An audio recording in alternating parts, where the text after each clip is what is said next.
saya Keseria dari Sebisa Creative Studio. Pada hari ini, sekolah kita telah mengadakan perasmian gelanggang seberguna Sebisa yang telah dirasmikan oleh YB Tuan Haji Hassan bin Abdul Karim selaku Ahli Parlimen Pasir Gudang.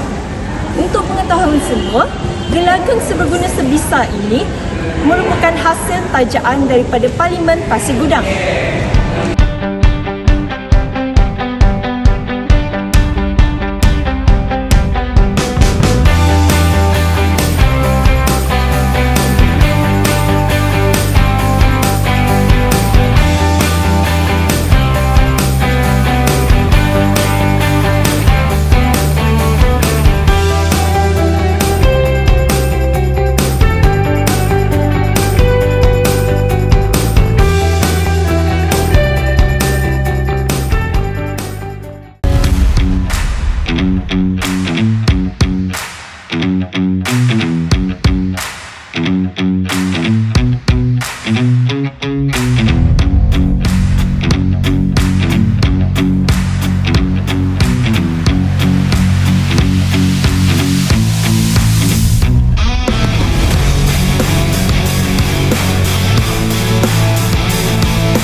Sekian saja daripada kami, Sebisa Creative Studio.